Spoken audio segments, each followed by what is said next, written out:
La narración oral es el arte de narrar historias ficcionales y no ficcionales. En la antigüedad permitió a las culturas orales conservar el conocimiento, las tradiciones, los valores de cada comunidad. Hoy Lidia Blanco plantea que la narración oral es el arte de dar vida a los libros, una forma de transmisión de la literatura y también una forma de acercamiento de los niños a los libros y a la lectura. ¿Cómo narrar?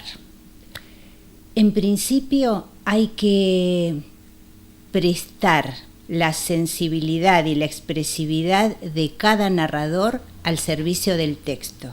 ¿Qué significa esto?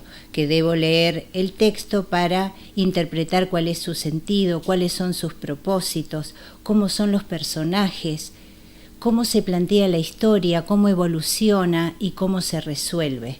Porque cada texto construye un mundo diferente, con personajes diferentes y que nos permiten transitar por la imaginación, por distintos mundos posibles. Entonces no puedo narrar a todos los textos de la misma manera, con el mismo ritmo, las mismas pausas, resaltando las mismas palabras en los mismos momentos. Debo prestarme para el texto.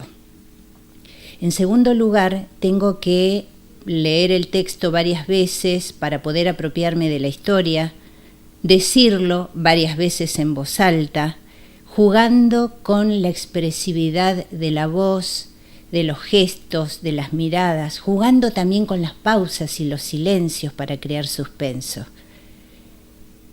Y esto implica darse permisos para jugar con todos los múltiples recursos de la voz y de la gestualidad. Al momento de la narración es preciso crear un ambiente apropiado para la narración.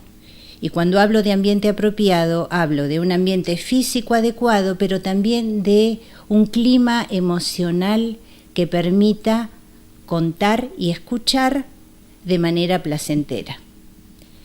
Cuando hablo de ambiente apropiado, me refiero también a evitar las múltiples interrupciones que suelen ocurrir en la escuela. ¿Por qué es necesario evitar las interrupciones? Porque cada vez que alguien abre la puerta, corta la atención y corta la concentración, no solo del narrador, sino también de quienes están escuchando. Y esto, de alguna manera, obstaculiza la construcción de significados adecuados. En el momento de narrar, ¿qué hacemos los narradores? Ponemos, como dice Ana Padovani, nuestra atención flotante. ¿Qué significa? Que estamos atendiendo a la historia, para no equivocarnos en la secuencia narrativa, pero también debemos estar atentos a lo que ocurre con los chicos, porque los chicos son los que nos dan pistas a través de sus miradas, de sus gestos y de cómo están sentados, nos dan pistas acerca de cómo va transitando la narración, qué les está ocurriendo a ellos con esta historia que estoy contando. Y al finalizar, es preciso evaluar qué ocurrió durante el proceso narrativo, porque hay pistas que nos dieron los chicos para revisar en qué momento se perdió la atención, en qué momentos deberemos pensar en una estrategia diferente para contar, a lo mejor bajar la voz, a lo mejor agilizar el relato, de acuerdo a la historia que estamos contando. La narración oral es una práctica y como toda práctica requiere de ejercitación. Es una práctica ancestral, dije al inicio de esta presentación, que fue sostenida por muchos papás, muchos abuelos a la hora del cuentito de las buenas noches.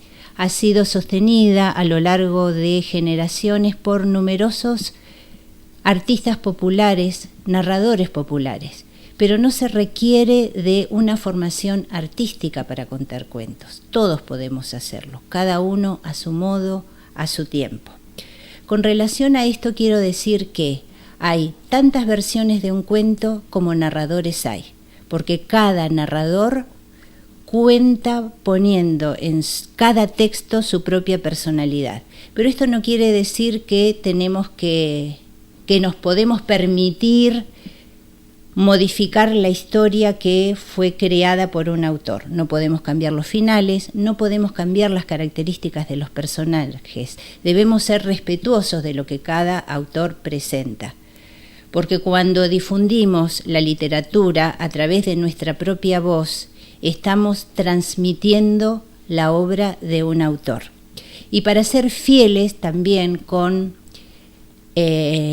las características particulares, con el discurso particular de cada autor, es necesario que en nuestro relato incorporemos algunas palabras o frases que son propias de ese autor, del estilo literario de ese autor y de esa historia en particular. Y con esto creo que ya he dicho algunas pautas que son claves como para poder contar un cuento. Todos podemos narrar, todos podemos disfrutar de este arte maravilloso que es darle vida a los libros a través de los recursos expresivos de la voz, los gestos, la mirada y los silencios.